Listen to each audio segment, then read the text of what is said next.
శుక్లాంబరధరం విష్ణుం శశివర్ణం చతుర్భుజం ప్రసన్నవదనం ధ్యాయేత్ సర్వవిఘ్నోపశాంతయే అగజానన పద్మార్కం గజానన మహార్నిశం అనేకదంతం భక్తానాం ఏకదంతం ఉపాస్మహే.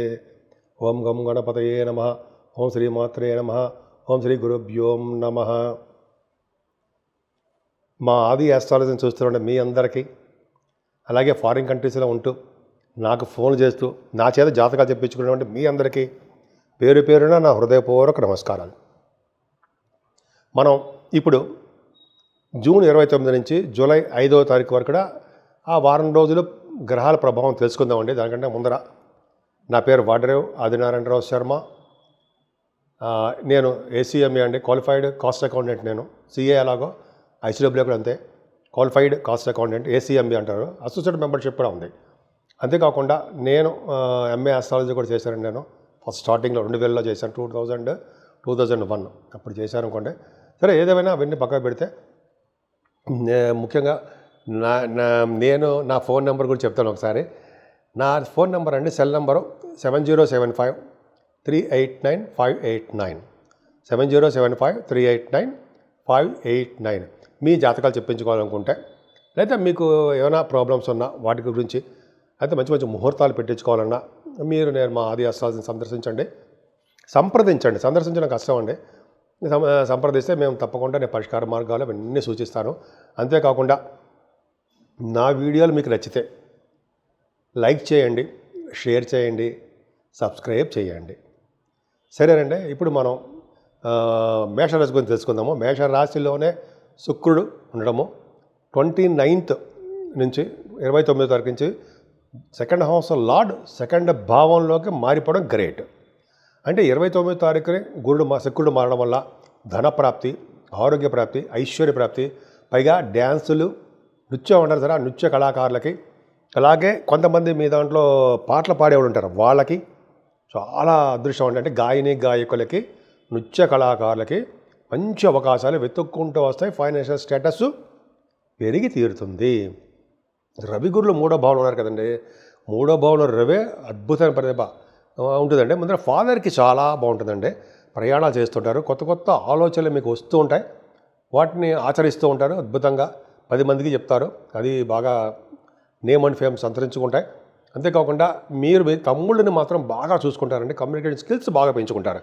వాహనాలు కాదు, వాహనాలు, ఆభరణాలు మీరు కొనుక్కోవడానికి అవకాశాలు ఎక్కువ ఉన్నాయి. బుధుడు కూడా చతుర్థ భావంలో, బుధుడు కర్కాటక రాశిలో అంత పెద్ద మంచివాడేం కాదు, కానీ సంపదలని, చదువుని ఇస్తాడండి ఆయన. సంగీతాన్ని బాగా వృద్ధి చేస్తూ ఉంటాడు. పొలాలు ఉంటారు సరే, కొంతమంది రైతులు పంటలో బాగా సక్సెస్ అవ్వడానికి చేస్తూ ఉంటారు. సంగీత సాధన బాగా అభివృద్ధికరంగా ఉంటుందండి. ఏదేమైనా పంచమ స్థానంలో కుజచంద్ర కేతువులు ఉన్నారు. చంద్రుడు 30వ తారీఖుని 1st తారీఖుని కూడా కుంభరాశిలో ఉండడం వల్ల, సింహరాశిలో ఉండడం వల్ల మంచి చేస్తాడండి. కుజకేతువులు కుజుడితో కలిసిన చంద్రుడు కూడా చంద్రమంగళం ఏర్పడి భూములు కొనుక్కోవడానికి అవకాశం ఉందండి. చాలా కాలం నుంచి భూములు అమ్ముడుపోక, భూముల వల్ల భూములు అంటే అపార్ట్మెంట్స్ అని అమ్ముడుపోక, భూముల వల్ల తగాదాలు ఇవన్నీ వచ్చాయి. ఇక్కడి నుంచి తగాదాలు కానీ, మనస్పర్ధలు కానీ, చికాకులు కానీ, ఆవేశాలు కానీ తగ్గుతాయి. పైగా కుజుడి ప్రభావం వల్ల గవర్నమెంట్ సంబంధించిన ప్రభావం మీ మీద ఎక్కువ ఉంటుంది. కుజుడి ప్రభావం వలన రాజకీయ రంగంలో కూడా పదవులు రావడానికి అవకాశాలు ఎక్కువ ఉన్నాయి. ఏదైనా కుజకేతువులు కూడా మంచి యోగాన్ని ఇస్తారండి. ముఖ్యంగా స్టాక్ మార్కెట్లో ఉన్నవాళ్ళకి ధనప్రాప్తి కలిగించేట్టు చేస్తుంటారు. అలాగే మీలో చాలామంది కూడా సినిమా రంగంలో ఉన్నవాళ్ళు ఉంటారు. వాళ్ళకు కూడా సాహిత్య రంగంలో ఉన్న వాళ్ళకి బాగా ధనప్రాప్తి కలుగుతుంది.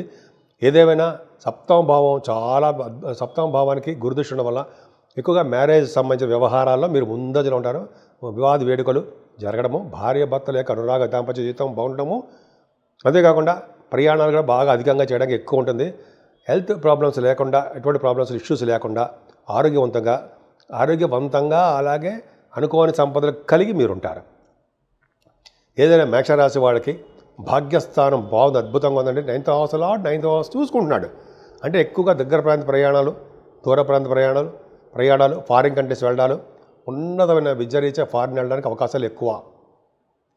అంతే కదండి, మీరు మీ గురువుగాలతోటి, పీఠాధిపతులతోటి ఎక్కువగా మీరు ప్రయాణాలు చేస్తుంటారు. హార్స్ రైడింగ్ కూడా చేస్తుంటారు. గుర్రాలు అశ్వసంపద అంటారు సరే, అవి నైన్త్ మీకు బాగా అవకాశాలు ఉన్నాయి. కావాలంటే మీ జాతకాలు చూసుకోండి, ఉంటే మీ జాతకాలు ఉండాలి. హార్స్ రైడింగు, హార్సెస్, గుర్రాలు అంటే మీ దగ్గర ఉంటాయి. అదే ఒక అదృష్టం అండి. అదే పక్కకు పెడితే ఏదేమైనా చదువు, ఉన్నతమైన చదువులు బాగా వస్తుంది. మీ ప్రొఫెషనల్గా అంటే ఉద్యోగపరంగా కొద్దిగా చాలా కష్టపడాలండి మీరు.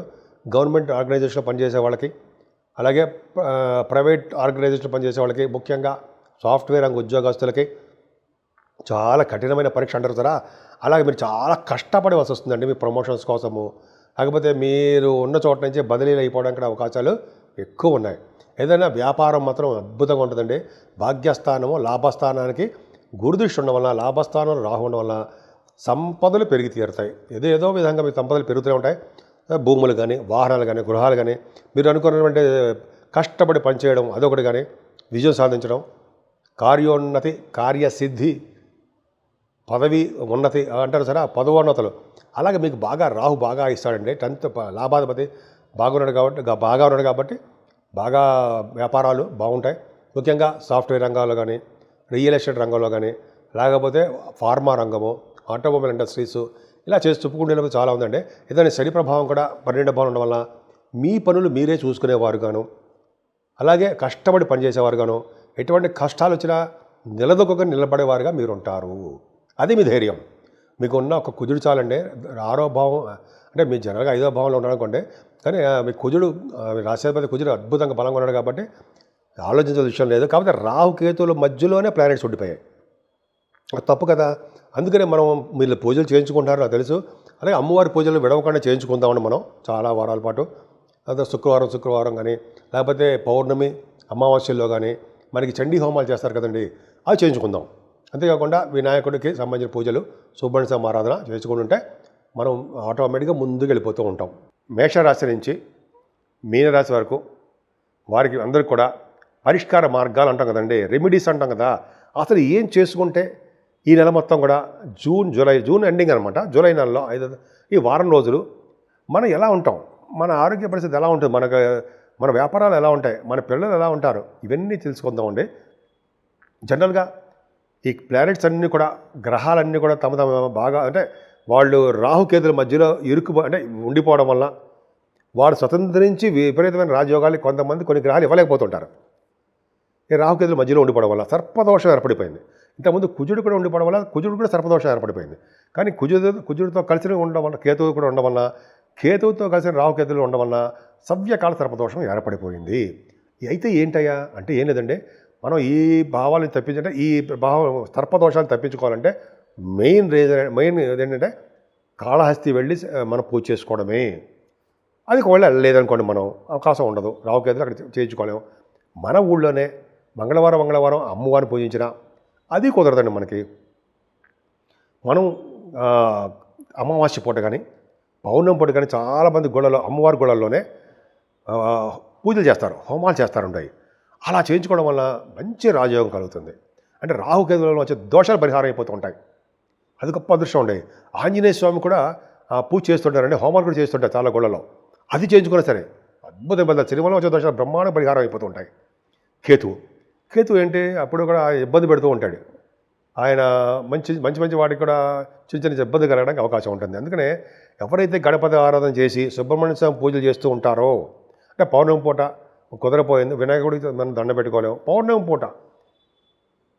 పూట పైగా పౌర్ణమి తర్వాత రోజు వచ్చే చవితి పూట అందాం. పౌర్ణమి చవితి సంకటహర చతుర్థి అంటాం. ఆ రోజు గరిక స్వామివారికి సమర్పించిన మల్లె పువ్వులు వినాయకుడితో సమర్పిస్తే వాళ్ళు అద్భుతమైన ఫలితాలు ఉంటాయని చెప్పి అంటారు, సందేహం లేదు.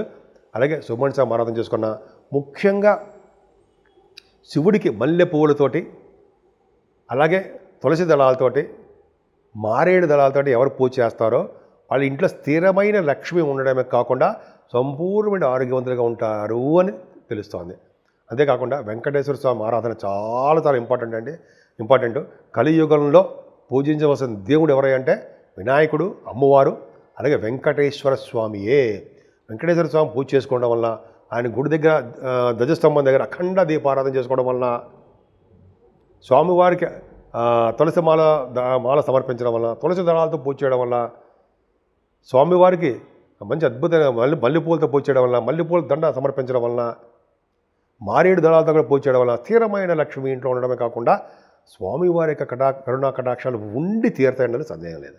సో ఆ విధంగా 12 రాశుల వాళ్ళకి మనం మనకి తహా తగ్గట్టుగా మనకి భగవంతుడు ఇచ్చిన ప్రసాదంగా స్వీకరిస్తూ మనకి ఏ దేవుడు ఇష్టం ఉంటే ఆ దేవుడికి పూజ చేసుకుంటూ నిమగ్నమైపోయి భక్తి శ్రద్ధలతో చేస్తే ఆ పూజ ఫలిస్తుంది. ఈ విధంగా మీ అన్ని రాసుల వాళ్ళకి చాలా బాగుండాలని, అన్ని రంగాల్లో కూడా ముందంజలో ఉండాలని, ప్రతి శుభ విషయాలు వాటంతా అవే కలిసి వచ్చి మీరు ఆనందప్రదంగా ఉండాలని ఉంటారని కూడా నేను మనస్ఫూర్తిగా కోరుకుంటున్నాను.